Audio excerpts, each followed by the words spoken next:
and welcome to Teach Time in the Afternoon, where I, Miss Adventure in the Classroom, walk you through my ripe, critical knowledge building system because that's what I'm here for. I am your friendly neighborhood critical educator, and I want to help you find ways to bring critical discussions to your classroom because you might have noticed that it's a critical time in schools right now. Lots of critical stuff. Maybe we should have critical tools to be adapting to this situation. I say yes. And in fact, I'd say schools right now are missing some of those things that are the most critical, including these four learning verbs. Today, I feel like I'm a bit too close to the camera, maybe. You hear my squeaky chair? Of course it does it. There it goes. So squeaky. It's an old wooden, I think it was a school chair, actually. It was my mom's.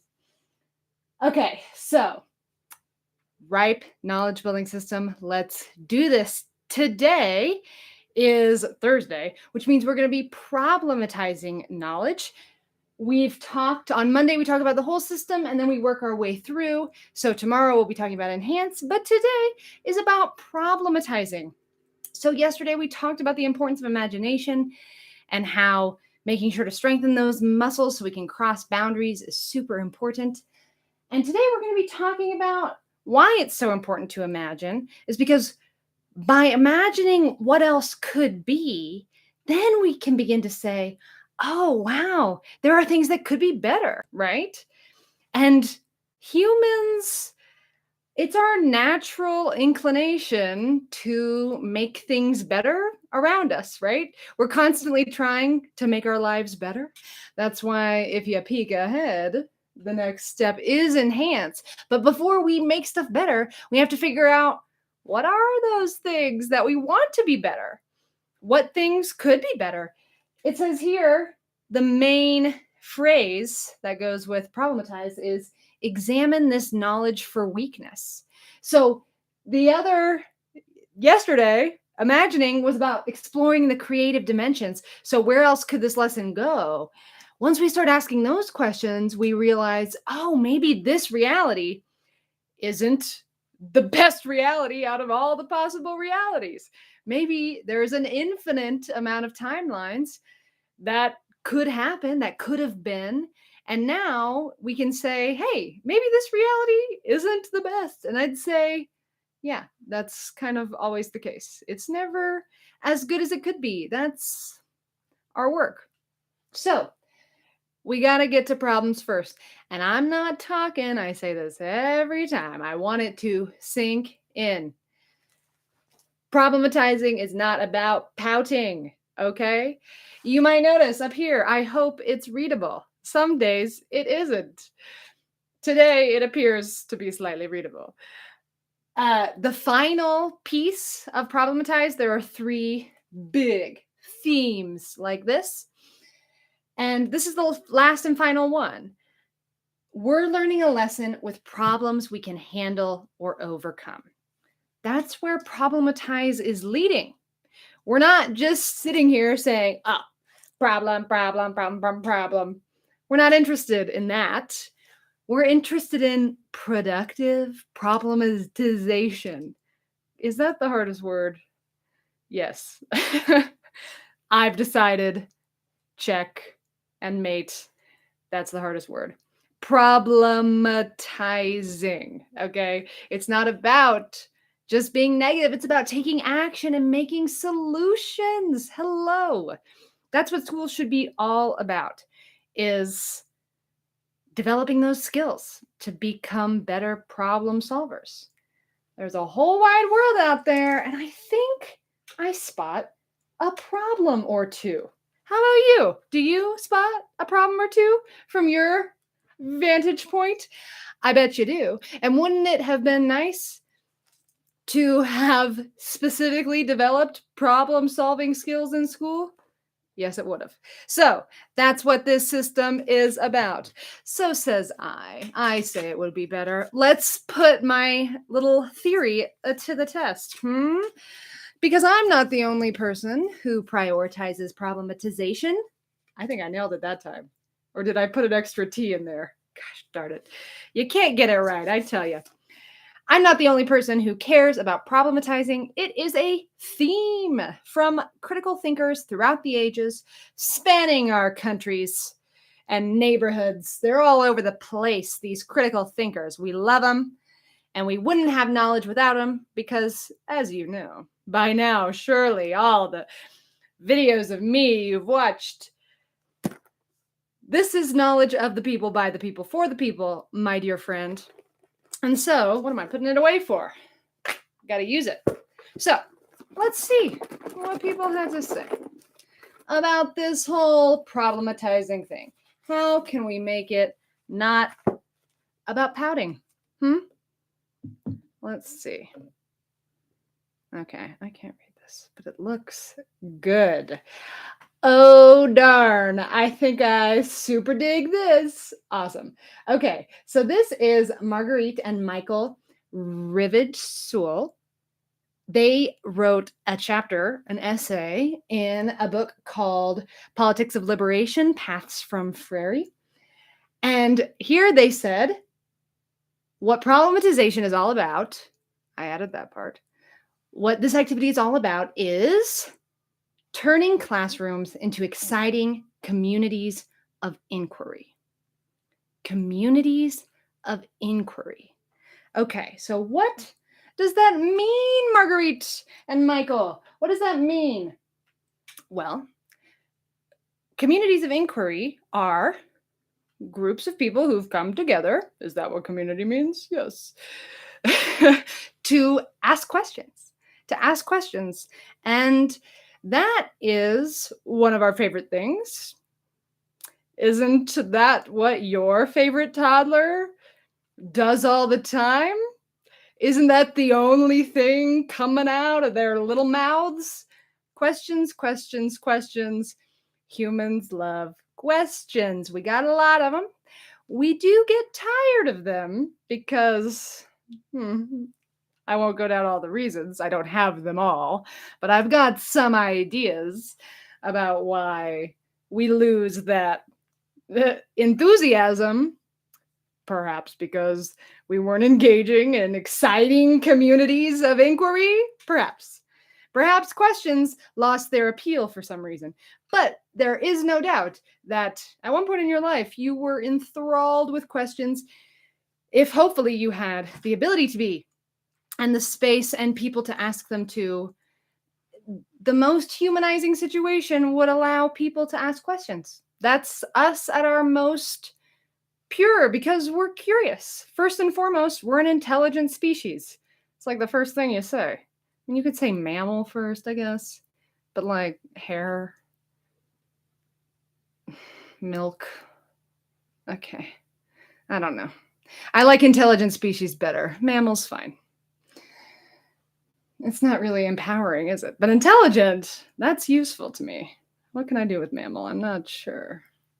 Give me some advice in the tips below what mammal is good for. It's not empowering to me. I'm not empowered, but empower me with that knowledge. Anyway, more interested in the intelligence part. So that's empowering, right? And because we are intelligent, we're constantly asking questions. That's what it means. Because it means we're constantly engaged in the process of learning, adapting our behavior from what we learned, and trying again, adapting and trying again. Your whole life, it's pretty exhausting unless you learn how to make it exciting. So how do we do that? How can we do that? Well, I'd say that to make classrooms exciting, we're going to need to evoke that curiosity, bring back that toddler curiosity inside them. It's still in them. It's still in all of us. Trust me, I awakened mine during the pandemic and I haven't been able to stop questioning everything. It's been great. I've learned a lot. Whee! How exciting. But so we're going to have to figure out ways to evoke curiosity. Now, that's really why reverence is at the front of my list, y'all. Reverence is about learning to love knowledge.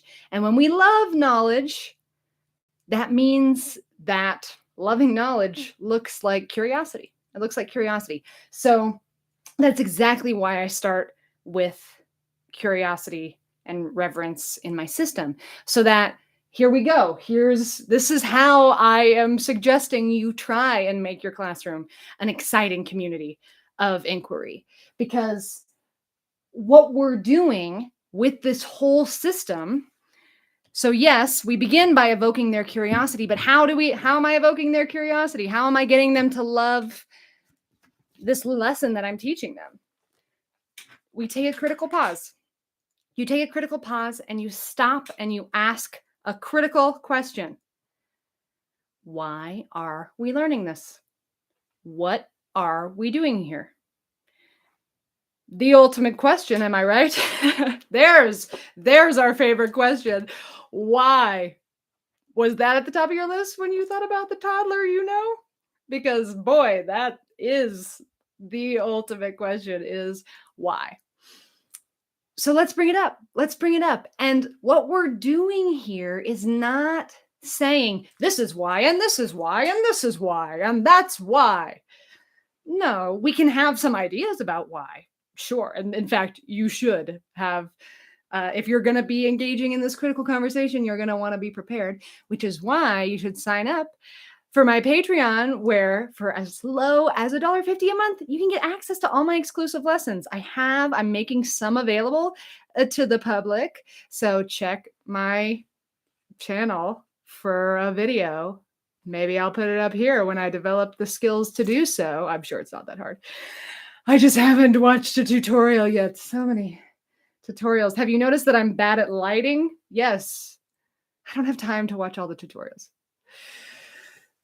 Help me have more time by joining my Patreon, and then someone else can figure out the lighting and do it for me, because I'm doing other things that I'd rather be doing, not watching tutorials. Okay.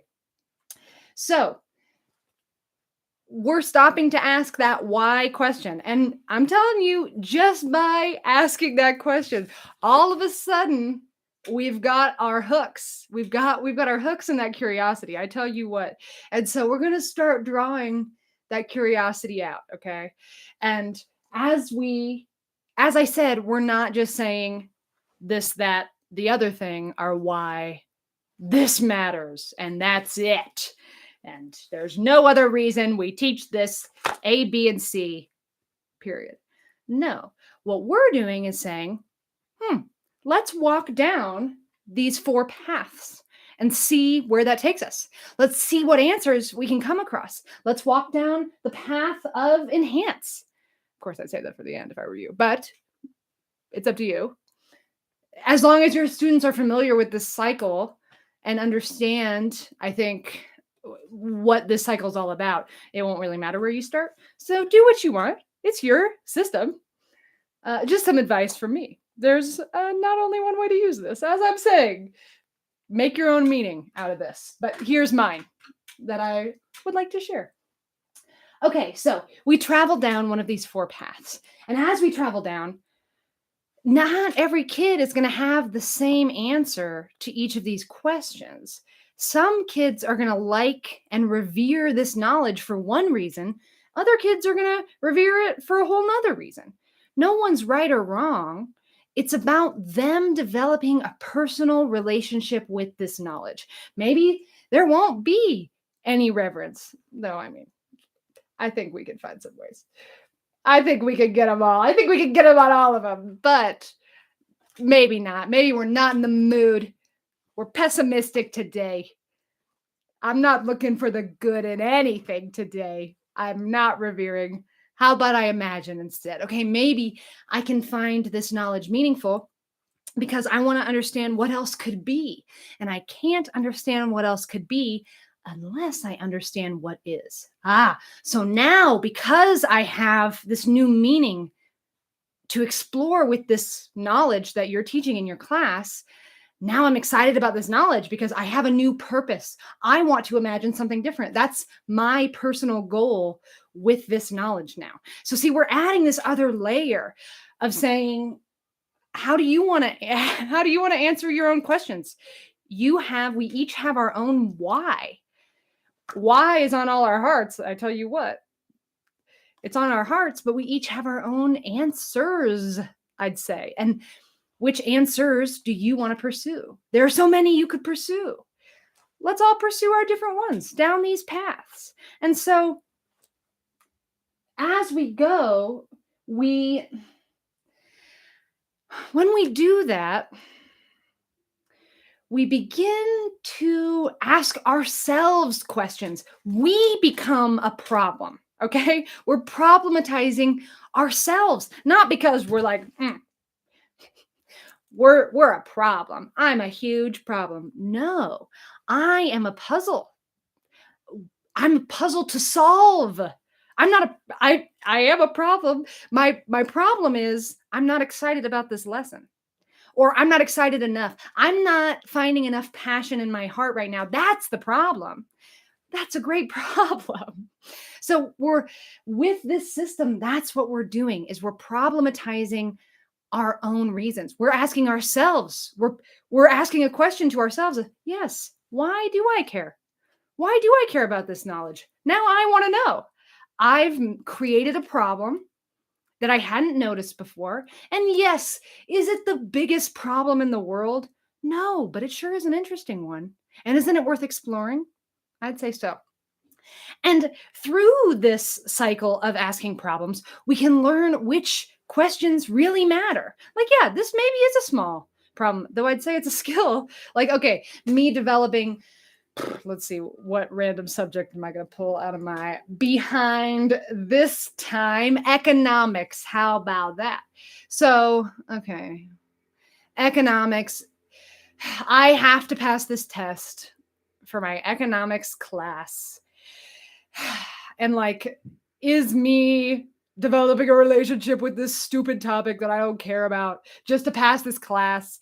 Is this the biggest problem in the world? No, but it's a relevant problem for my issue right now. And so, problems themselves can be interpreted in lots of different ways. So that's also what problematizing is about, strengthening our muscles so we can say, oh, you know what? Now that I've spent my life, spent my whole school career engaging in inquiry, I'm so bad at that word. Will I ever say it right? No. Inquiry. Because I've spent my whole career asking questions in my academic classroom, I now know I have a better sense. I've asked so many. Now I can have a better sense of what was important and what wasn't. Now I'm starting to understand what problems really matter and what don't. I'm developing my own sense of that. Dang, that's some good stuff. So that's what problematizing is all about. And I hope you can tell that that's what this RIPE system is trying to do, is make your classroom into a community of inquiry.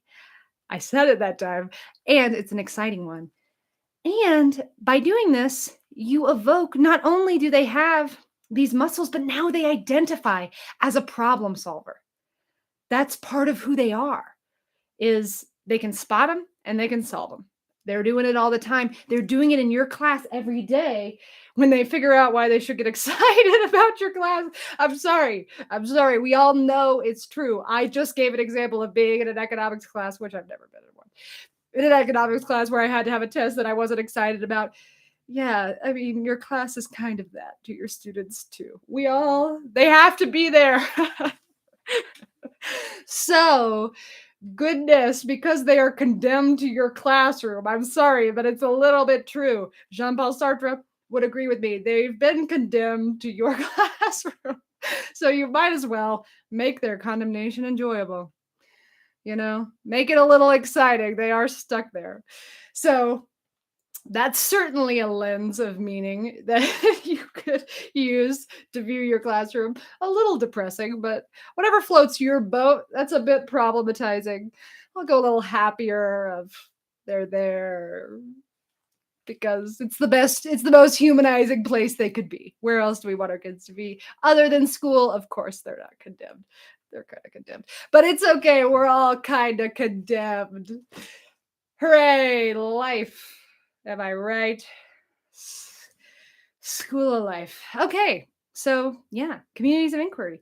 Thank you, Rivage-Seul couple. Y'all are wonderful. And I really enjoy your thoughts, because that's exactly what we all want to do, is make our classrooms exciting. Plus, communities of inquiry, man, I can feel that's like sparking. That's like exciting communities of inquiry. I can like see electricity coming off those words.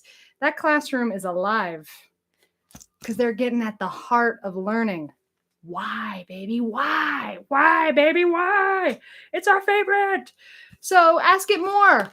Ask it more and problematize yourself more by asking yourself why. Make your why a problem. Okay? Make your kids' whys their problem. They should always have that at the forefront of their mind. Why am I doing this? They should be able to find a reason somewhere when in their ripe critical toolkit. So thank you for joining me today and letting me ramble a little bit about problematization. I said it wrong again. Life is hard in this community of inquiry. On that note, I will see you tomorrow for teach time when we talk about enhancement. I don't know how I could enhance that ending. Oh, I just messed it up a little bit. I should have left when it was good. On the high note, Sarah, leave on the high note. See you tomorrow.